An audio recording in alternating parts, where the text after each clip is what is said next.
If it seems unlikely that a ceramic humanoid in a pointy hat could inspire both hatred, love, and even its own liberation movement, oh, then you don't know garden gnomes. ABC's David Wright brings us a new twist on this abiding, lucrative, and largely inexplicable appeal of those little lawn ornaments. They are the lowly sentinels of the suburban garden. Creatures so maligned, they tend to be kidnapped on a regular basis. On YouTube, a French group called the Garden Gnome Liberation Front I'll never forget my first mission as platoon leader. has thoroughly documented its efforts to return garden gnomes to the wild. Don't worry, everything's gonna be fine now.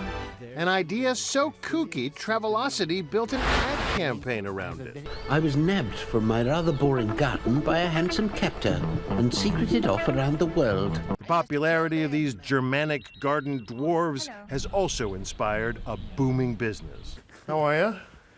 Good, yourself? So this is Garden Gnome Central, huh? Oh, it's everything central. Wow. Sean Thorson, a U.S. Navy reservist, was on his way to Afghanistan when inspiration struck.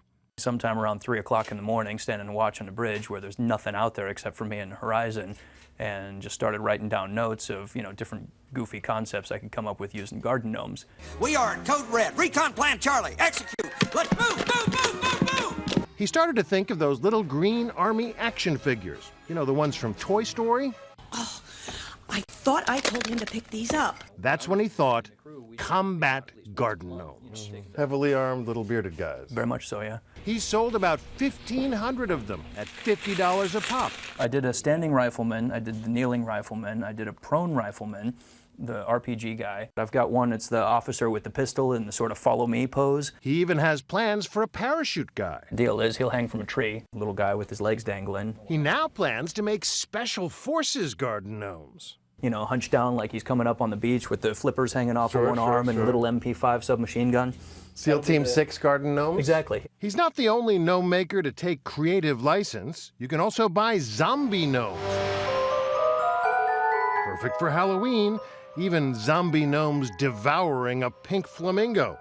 Quirky garden sculptures are now in big demand, judging from the Sky Mall catalog, where they command top dollar.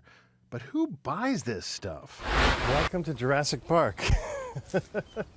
People like Don Glute of Burbank, California, apparently. His little backyard is crawling with meat eaters and plant eaters. And do you never get freaked out coming out here at night? No. I usually come out here to read. I'll get a couple books and I'll sit here. It's nice. It's nice ambiance, nice atmosphere. He also likes to invite his lady friends over to model and make movies. Like Dinosaur Valley Girls, Beauties and the Beasts. No wonder he likes his privacy. Not too many people know what I have. Really? Yeah. Your neighbors are unaware that they've got Jurassic Park next door? That's true. As for Sean Thorson, it took a few years for business to catch on, but now he can't make the combat garden gnomes fast enough. But after the first 20 took so long to get rid of, I just thought, all right, well, it's a stupid idea, never mind. The world doesn't need armed garden gnomes. And turns out, after the world found out about them, they do. Anyone who tries to liberate these little guys better be prepared for a fight.